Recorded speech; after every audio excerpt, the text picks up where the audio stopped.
Hello friends, welcome my Joy diction YouTube channel. Joy diction YouTube চ্যানেলে প্রত্যেকে স্বাগত। আবারও এই ভিডিওতে ডিএলএড পড়ুয়াদের জন্য বড় খবর, প্রাথমিকের নিয়োগ নিয়ে মামলা হতেই হাইকোর্টের নির্দেশ। তো ইতিমধ্যে সদ্য সুপ্রিম কোর্টের এক রায়কে কেন্দ্র করে 2022 যে প্রাথমিক টেট সেটি নিয়ে একটি জটিলতা সৃষ্টি হতে চলেছে।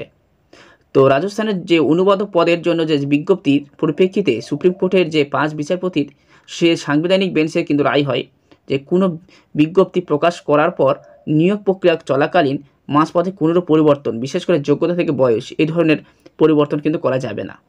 তো একইভাবে আমাদের রাজ্যের 2022 সালের যে প্রাথমিক টেটটির বিজ্ঞপ্তি প্রকাশিত করা হয়েছিল, সেখানে কিন্তু বিএড এবং ডিএলএড এবং এনআইএস থেকে ডিএলএড যারা করেছে 18 মাসের প্রত্যেকে কিন্তু সমান অধিকার দেওয়া ছিল এবং প্রত্যেকে কিন্তু অ্যাপ্লিকেশন করে এবং পরীক্ষায় বসে। তো পরবর্তীতে কিন্তু আবার সুপ্রিম কোর্ট একটি রায়ের পরিপ্রেক্ষিতে আবার সেগুলি চেঞ্জ হয়ে যায়।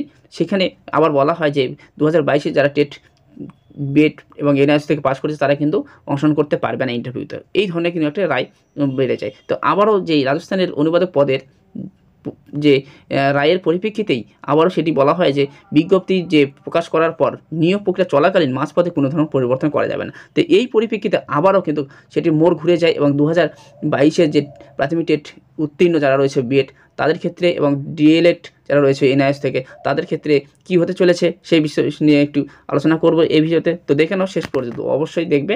আর আমার চ্যানেলে নতুন দর্শক হয়ে থাকলে অবশ্যই চ্যানেলটি সাবস্ক্রাইব করে সঙ্গে থাকবে। তো কী বিষয় বলা হচ্ছে এবং দেখে নাও, এবং হাইকোর্ট থেকে কী নির্দেশ দেওয়া হয়েছে এই বিষয়ে।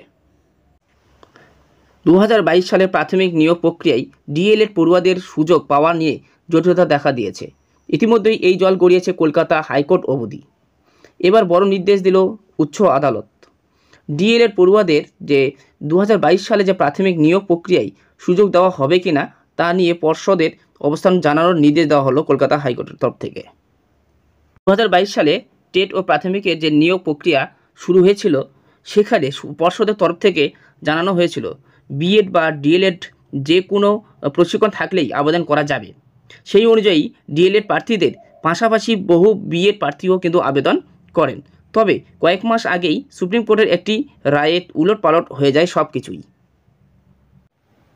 শীর্ষ আদালতের তরফ থেকে জানানো হয় প্রাথমিক বিদ্যালয়ে চাকরির জন্য শুধুমাত্র ডিএলএড প্রশিক্ষণ যে প্রাপ্তরা সুযোগ পাবেন, বিএড প্রশিক্ষণ প্রাপ্তরা সুযোগ পাবেন উচ্চ বিদ্যালয়ের চাকরিতে, অর্থাৎ মাধ্যমিক থেকে উচ্চ মাধ্যমিক চাকরিতে বিএডরা সুযোগ পাবেন, তাহলে প্রাথমিকে আর সুযোগ পাবেন না, এই ধরনের একটা নির্দেশ হয়।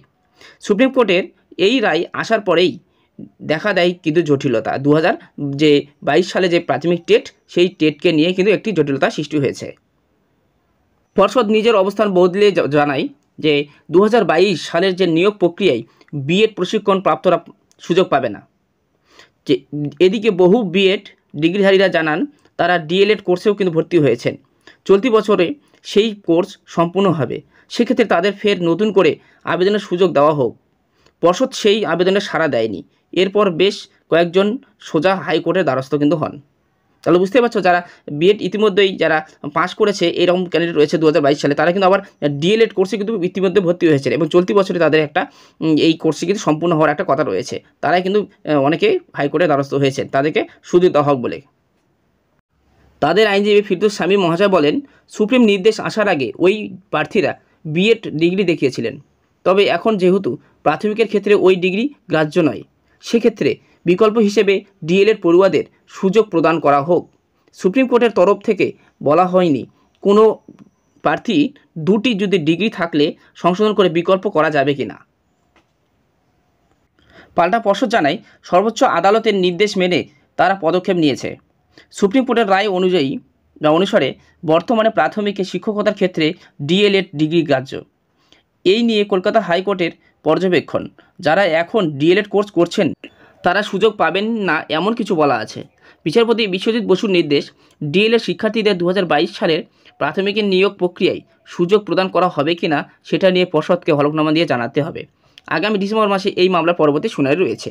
তাহলে বোঝাই যাচ্ছে যে 2022 সালের যে প্রাইমারি টেটের যারা বিএড ক্যান্ডিডেট পাস করেছে তারা অনেকেই রয়েছে যে এরকম যারা ডিএলএড ইতিমধ্যেই কমপ্লিট করেছে, অনেকে অনগোয়িং প্রসেসে চলছে।